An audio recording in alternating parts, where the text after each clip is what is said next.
新年明けまして、おめでとうございます。今年もよろしくお願いします。ってなわけで前回の松坂世代の続き、今回は打者編となっているよ。正月気分はもう終わりか？そりゃあ投手編もギリギリ年内に投稿できただけで、まだこの解説動画は終わってないからね。早めに投稿したいということで、早速年始に編集作業を始めております。それじゃあ早速始めていくよ。というわけで、松坂投手が入団した1999年から、1999年は14人の高校生が入団。そのうち10年以上1軍で活躍した選手は8人となっているよ。以前の投手編と比べると、意外と多く活躍してたんだな。その中でも特筆していたのは日本ハムに入団した森本稀哲選手と、広島に入団した東出選手かな。日ハムに入団した森本選手は、プレー以外でも特徴的なキャラクターでビッグボスこと、新庄選手と共に被り物をしてファンを楽しませ、新庄選手が引退した後の背番号1を受け継いだ選手としても知られているよ。東出選手は、異次元の守備で知られる菊池選手の前にセカンドのレギュラーを張っていた選手で、ベストナインも2年連続で受賞しているよ。ちなみに、先ほど出た森本選手が松坂世代の中で、一番強い二塁手に挙げていたよ。その他には、横浜に入団しその後オリックスで現役を終えて、格闘家に転身した古木選手がいるよ。その後はプロ野球に現役復帰するために、トライアウトを受けていたよ。2000年は野手1人だけの入団に終わって2001年、この年も野手は1人で西武に入団した水田選手のみとなっているんだけど、2013年にヤクルトを退団した後に、社会人チームで選手兼任コーチとして2019年に現役復帰し、現在も選手として活動しているらしいんだよ。ちなみに、野手の現役選手としては水田選手のみとなっているよ。プロにいないとなかなか取り上げてもらえないのか、あまり知られてないのかもな。そして2年後の2003年、大学を経て入団してきた選手の中では横浜に入団した村田修一選手、日本ハムに入団した小矢野選手など、村田選手は横浜で2年連続の本塁打王を獲得し、WBC 日本代表でも活躍したよ。小矢野選手は堅実な守備で、三塁手でゴールデングラブ賞を3度受賞しているよ。特殊な例としては西武に入団し横浜に移籍した後藤武俊選手。この選手は横浜時代に登録名を2015年から2018年まで毎年変えているよ。毎年変えていたって、何かの験担ぎとかか？また横浜に入団し、広島と西武に在籍していた木村翔吾選手は西武退団後、クリケットの選手となって日本代表に選ばれているよ。クリケットって野球に似ているスポーツだとは思うけど、異なるルールがあるだろうし適応するのも難しかっただろうな。でも何事にも挑戦することは悪いことじゃないと思うぞ。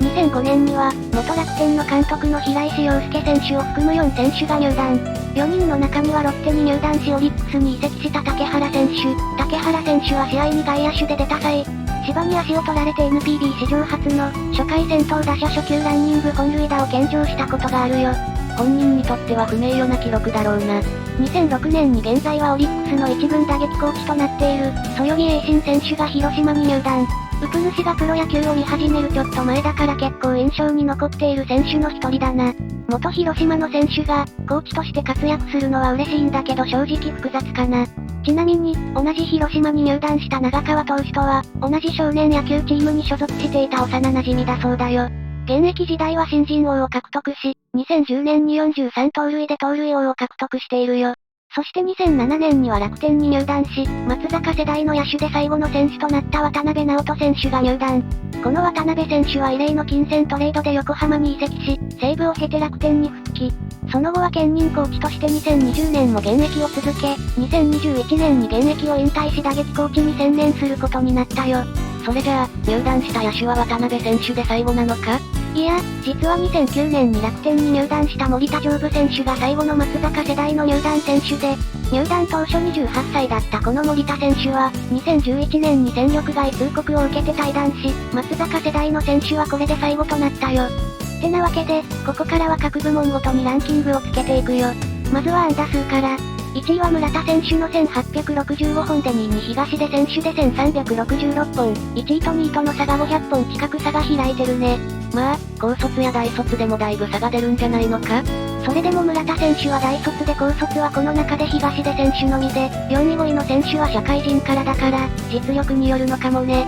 そして次は本塁打。本塁打も村田選手が360本で1位、2位に圧倒的大差をつけてのランクインだよ。いやこれは差がつきすぎだな。そもそもパワーヒッターが少ないからね、継続的に本塁打を量産すること自体難しいことだし。